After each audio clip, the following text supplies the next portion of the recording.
Right now, as you speak to your baby, something extraordinary is happening inside their brain that goes so far beyond the words you are saying that most parents never even realize it is occurring. And what your baby is actually learning from your voice will shape who they become for the rest of their entire life. Scientists studying infant brain development have discovered that a baby's response to the human voice is one of the most complex and powerful neurological processes in the entire first year of life. And the implications of what they have found are something every single parent on Earth needs to understand. I want you to think about the last time you spoke to your baby. Maybe it was this morning. Maybe it was a lullaby last night. Maybe it was just a casual running commentary while you changed a diaper. Whatever it was, I promise you that your baby was absorbing far more from that moment than you ever imagined possible. They were learning your emotional patterns. They were calibrating their own nervous system to match yours. They were building the neural foundations of language, empathy, social intelligence, and emotional regulation, all from your voice, all before they understood a single word. Stay with me through every minute of this video because what we're going to cover today is going to change the way you talk to your baby forever. Not in a stressful way, in a way that fills you with wonder at the remarkable thing that is happening every single day right in front of you. And before we go any further, I want to invite you right now to subscribe to this channel by clicking the subscribe button below this video. Every single week, we bring you content built on the latest infant brain science, explained in ways that actually make sense for the real world of parenting. Welcome to Tiny Mind Talks. What matters is that the research I am going to share with you comes from some of the most respected developmental neuroscientists and speech-language researchers working in the field right now. So let us begin. To understand what babies learn from your voice, we first need to understand one crucial and often surprising fact about the newborn brain, a fact that changes everything about how we interpret a baby's relationship with sound and with the human voice specifically. Here is the fact. Your baby's brain is not a blank slate when it comes to the human voice. It arrives into the world pre-wired, pre-configured, and pre-tuned specifically for the sound of human speech in a way that no other sound in the universe can replicate. The newborn brain is a voice-ready brain. Research published in the journal Neuroimage found that just hours after birth, the newborn brain already processes human speech sounds in regions specifically dedicated to language, regions that remain inactive when other non-speech sounds of similar volume and frequency are played. This is not learned. This is built in. And not just any human voice. Studies have shown that a newborn baby just hours old will preferentially orient toward their mother's specific voice over a stranger's voice matched for volume and tone. They already know your voice. They memorized it before they ever met you. Your voice is the first thing your baby ever recognized, the first familiar thing in an entirely unfamiliar universe. Imagine arriving somewhere completely new, overwhelmed by every sensation, and then suddenly hearing one sound that your brain recognizes as known, as safe, as home. That is what your voice is to your newborn, and from that very first moment, your voice begins doing something that continues for the entire first year of life and beyond. It teaches, not with lesson plans or flashcards, but through something far more powerful and far more ancient. It teaches through prosody. Prosody is the music of language. It is the rhythm, the pitch, the rise and fall, the speed, and the pause in the way you speak. And here is the revolutionary truth that linguists and developmental scientists have spent decades uncovering. Before your baby understands a single word, they understand prosody completely. A 2-month-old baby cannot understand the sentence, "You are so loved," but they can understand every emotional intention behind it. They can read the warmth in the rising pitch, the safety in the steady rhythm, the tenderness in the soft volume. They hear the music, and the music tells them everything. This is why researchers have found that babies respond profoundly differently to the same word spoken in a warm versus a cold tone. The word itself is irrelevant to them at this stage. The emotional temperature of the delivery is everything. Your baby is reading your emotional state through your voice with extraordinary accuracy. Patricia Kuhl, a pioneering neuroscientist at the University of Washington, has called babies the greatest language learners who have ever lived, and her decades of research have revealed that the mechanism through which babies absorb language is not passive listening. It is active neural construction. Your voice is the raw material. Their brain is the builder. And what the brain is building from your voice is not just a vocabulary. It is a complete understanding of how human emotion works, how relationships feel, how safe the world is, and how worthy of connection your baby believes themselves to be. All of that architecture begins with your voice right now.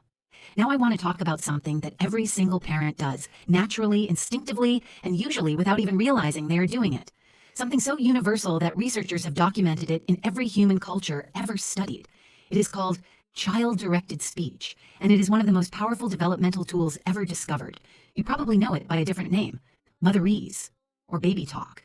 That instinctive shift in your voice when you are speaking to your baby, the higher pitch, the slower pace, The exaggerated rising and falling tones, the extended vowels, the simple repetitive phrases. You do it without thinking, and it turns out you do it for extraordinary reasons. Research from MIT has found that infants who are exposed to more motherese from their caregivers develop larger vocabularies, stronger language comprehension, and better speech production outcomes at age 2 and beyond. But the mechanism that explains why motherese works so powerfully was only recently fully understood. Motherese works because it is acoustically optimized for the infant auditory system. The higher pitch cuts through the ambient noise of the environment more clearly. The slower pace gives the immature processing system enough time to separate and categorize individual sounds. The exaggerated intonation highlights the emotional and linguistic boundaries within speech. Essentially, when you naturally shift into baby talk with your infant, you are not being silly. You are unconsciously engineering your voice to meet the exact specifications of your baby's developing auditory and linguistic processing system. Evolution gave you this tool, and your baby's brain is counting on you to use it. But motherese does something beyond acoustic optimization, something more profound and more personal. When you speak to your baby in that warm, animated, emotionally rich voice, you are not just delivering language. You are telling them something about themselves. You are showing them that they are interesting enough to speak to differently. Developmental psychologist Dr. Roberta Michnik-Golenkoff describes this beautifully. She says that child-directed speech is a love letter written in sound. When you speak to your baby that way, you are not just teaching them language. You are teaching them that they are worthy of your full attention and your full emotional investment. And that belief, the belief that I am worthy of attention, I am interesting enough to be spoken to, I matter enough to receive your emotional energy, is one of the most foundational beliefs a child will ever build. And it begins forming in these earliest conversations, before words, through voice. Now there is another dimension of what your baby learns from your voice that goes even deeper than language acquisition, something that researchers have described as nothing less than the primary mechanism through which your baby learns to regulate their own emotional nervous system. And it is happening every single day. This mechanism is called co-regulation, and understanding it is going to completely transform the way you think about every single conversation you have with your baby, no matter how brief, no matter how seemingly mundane, no matter how tired you are when you have it. Co-regulation is the process through which one nervous system helps regulate another nervous system. And in the first year of life, the primary vehicle through which co-regulation travels from caregiver to baby is the human voice. Not touch, not feeding, not even eye contact alone. The voice. When your baby is distressed and you respond with a calm, warm, steady voice, what is happening is not just comforting. What is happening is a direct neurobiological intervention. Your calm nervous system, expressed through your voice, is literally reaching into your baby's dysregulated nervous system and helping it find its way back to calm. This is why a parent singing a lullaby to a distressed newborn works more reliably than almost any other intervention. The rhythmic, predictable, warm sound of a known voice is one of the most powerful neurological regulators available to the infant nervous system. You have this tool with you at every moment. But here's the part that most parents never hear about. Co-regulation through voice does not just calm your baby in the moment. Over time, repeated experiences of having their nervous system regulated by your voice build something inside them that they will carry for the rest of their life. It builds the capacity for self-regulation. Self-regulation, the ability to manage your own emotional and physiological state, is one of the single most important capacities a human being can develop. It predicts academic success, relationship quality, mental health outcomes, and professional achievement more reliably than nearly any other variable. And the foundation of self-regulation is built in the first year of life through thousands of co-regulatory experiences, the majority of which are delivered through the human voice. Every lullaby, every calm narration during a stressful diaper change, every gentle shh in the night, all of it is building capacity. There is something else your voice teaches your baby that operates on a completely different level from language and emotional regulation. Something that is invisible but measurable. Something that lives in the space between the words. It is called emotional congruence. And it is one of the most powerful things your baby will ever learn. Emotional congruence means that what your voice says and what your face shows are telling the same story. When you say I love you and your voice is warm and your face is open and soft, those two channels carry the same message. And your baby's brain registers that alignment, registers it as truth. But when the message is incongruent, when you say everything is fine but your voice is tense and your face is strained, your baby's brain detects the mismatch. Research shows that even very young infants are sensitive to this kind of emotional incongruence and respond to it with increased stress indicators. This does not mean you need to be perfectly composed every moment of every day. Babies can handle parents who are real, who are sometimes tired, sometimes frustrated, sometimes overwhelmed. What matters is that when there are strong emotions present, you acknowledge them honestly rather than masking them with a false voice. Your baby is not looking for a perfect voice. They are looking for an honest voice, a voice that tells them the truth about what is happening emotionally in their world, because that honesty is what helps them develop accurate emotional perception and genuine empathy as they grow. Now, I want to pause here for a moment, because if this content is speaking to you, if you are finding yourself hearing your baby differently already, then please take 2 seconds to hit that subscribe button and the notification bell below this video so you never miss a new update. We are about halfway through our time together today, and I want to take the conversation in a direction that most parenting content completely overlooks. Because we have been talking about what your voice teaches, but there is something equally powerful that your baby learns from the spaces between your words, from what happens when you pause. Research from the University of Iowa has documented something that changed the way speech scientists understand early language development.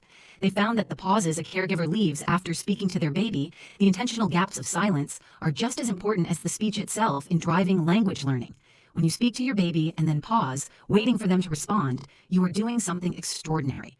You are treating their pre-verbal sounds as a genuine contribution to a real conversation. You are saying with your behavior, what you have to say matters. Your turn counts. I am listening. Developmental scientists have given this interaction pattern a name, contingent communication. And the research shows that the more contingent your communication is, meaning the more you actually respond to your baby's vocalizations and wait for them after you speak, the faster their language development proceeds. There is a beautiful concept called serve and return that we touched on in an earlier video, and that applies perfectly here. Every time your baby vocalizes and you respond, that is a serve and return. Every time you speak and pause and your baby vocalizes and you respond to that, that is a serve and return. And thousands of these build a communicator. But here is what the research also reveals about what happens when these exchanges are absent. When babies are raised in environments where they are not spoken to frequently, where their vocalizations are not responded to, where caregivers are emotionally unavailable, the developmental consequences are measurable and significant. Language delays, reduced vocabulary at age 2, lower reading readiness at school age. All of these outcomes are documented across multiple large-scale studies as consequences of insufficient verbal interaction in infancy. The quantity and quality of language your baby hears and responds to in the first year matters enormously. But I want to be absolutely clear about something before this sinks into worry. The research does not require you to be talking to your baby every waking moment. It does not require elaborate educational conversations or performance. It requires something far more human and far more accessible than that. It requires narration. The simple practice of talking about what you are doing, what you are seeing, what your baby might be experiencing. I am picking you up now. You seem hungry. Oh, look, the sunlight is coming through the window. This is orange. This feels soft. Simple, honest, present narration.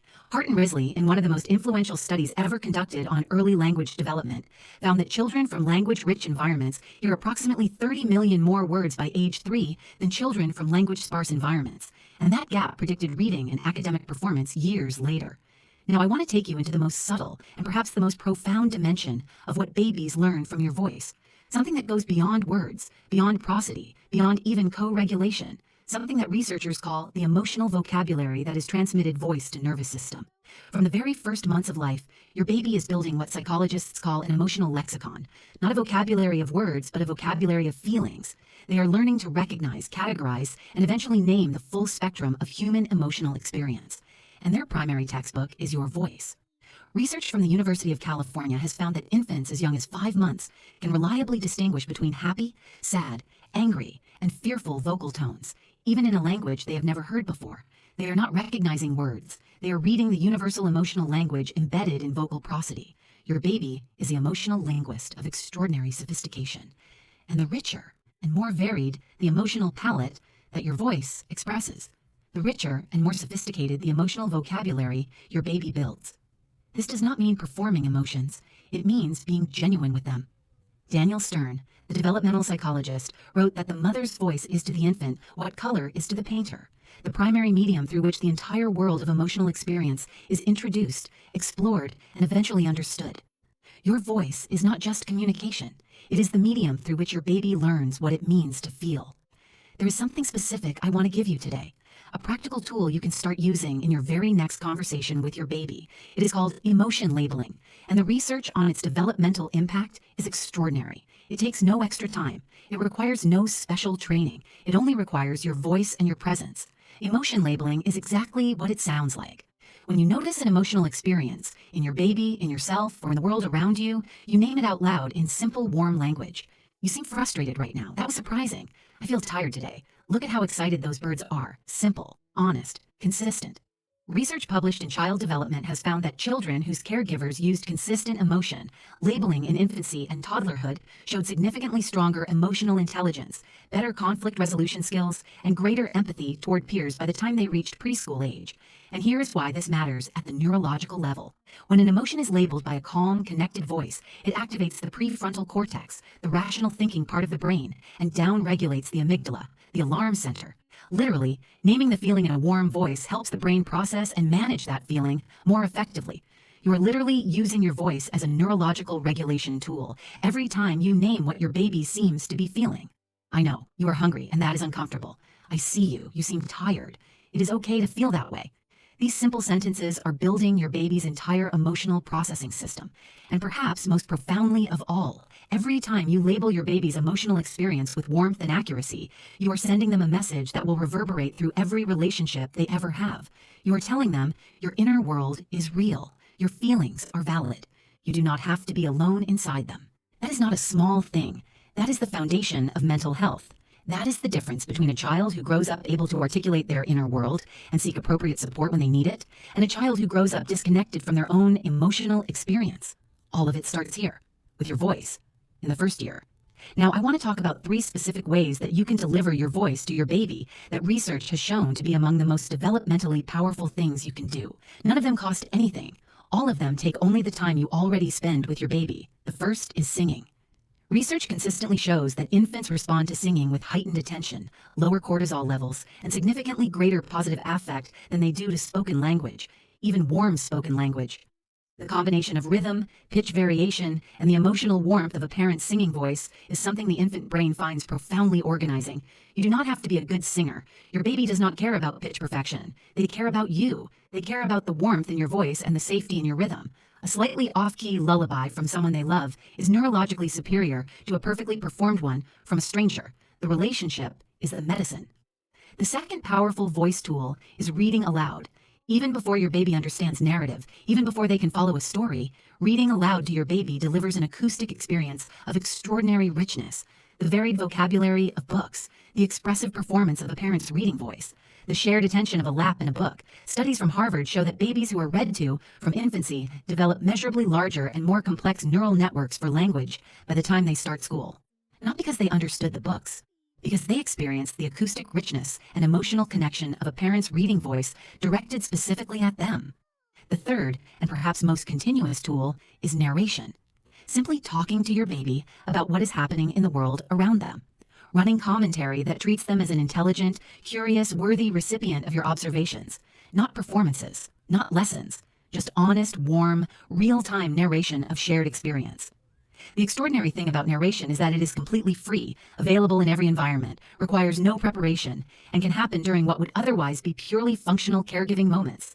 Diaper changes, feeding, bath time, getting dressed, walk in the stroller. Every ordinary moment is a language-rich opportunity. Now, I want to address something that comes up for a lot of parents when they learn about the importance of talking to their babies. They feel self-conscious. They feel like they do not know what to say. They feel awkward speaking to someone who cannot respond with words. And I want to speak to that directly. Your baby does not need you to say clever things. They need you to say true things. The most powerful thing you can say to your baby is whatever is genuinely present for you in that moment. I love you. I am tired, but I am here. I think you might be wondering about that light. You smell so good. Look at your tiny hands. Anything said with genuine warmth and presence is language nutrition for your baby. You cannot say the wrong thing if it is honest. You cannot give too much of your voice if it is real. The authenticity is the nutrient. The presence is the medicine. The love in the sound is what the brain is actually absorbing. As we move toward the end of our time together today, I want to zoom out and give you the complete picture. Everything we have talked about today, prosody, motherese, co-regulation, contingent communication, emotion labeling, singing, reading, narrating, all of it converges on a single truth. Your voice is doing something that no screen, no toy, no educational program, and no technology on earth can replicate. Your voice is delivering a package of human experience to your baby's developing brain that is so complex, so layered, so deeply biological that it has no substitute. None. The human voice carries something that no recorded audio or synthesized speech can deliver. It carries the nervous system of another person. It carries the real-time emotional state of someone who knows and loves this specific baby. And it is precisely that specific, known, loving, real-time quality that the infant brain is wired to receive and to grow from. I want to say something directly to the parents who are watching this on 4 hours of sleep, to the parents who feel like they do not talk enough, who feel like they should be doing more, saying more, reading more, singing more. I want to say this clearly. You are already doing something remarkable. Every time you have spoken to your baby today, even the ordinary, I know, let us get your diaper changed, even the tired, okay, here we go, even the quiet, just looking at each other moments with no words at all of it has been feeding your baby's developing brain. You do not have to be a perfect parent. You do not have to narrate every moment. You do not have to sing every lullaby with full vocal energy. You just have to keep showing up with your voice. Keep speaking to them. Keep responding to them. Keep letting them hear the particular music that is uniquely, irreplaceably yours. Because that voice, the one that has been speaking to them through the walls since before they were born, the one that answered their first cry, the one they track across the room, the one that settles them when nothing else will, that voice is building something inside them that will last their entire lifetime. It is building a brain that knows it is spoken to, a nervous system that knows it is heard, a self that knows it is interesting enough to be addressed, responded to, sung to, read to, and narrated for. And from those simple early experiences grows a human being who knows how to love, how to connect, and how to be truly present with another person. If this video gave you something today, if it made you hear your own voice differently, if it gave you even a moment of wonder at what is happening inside your baby's mind every time you speak to them, then please share it with another parent who needs to hear it. And tell me in the comments, what is the thing you say to your baby most often? And to every parent watching who sometimes wonders whether what they do every day actually matters, whether the ordinary moments count, whether they are enough, your voice is the first university your baby ever attended, and you are the only professor who could ever teach this particular course. See you in next video.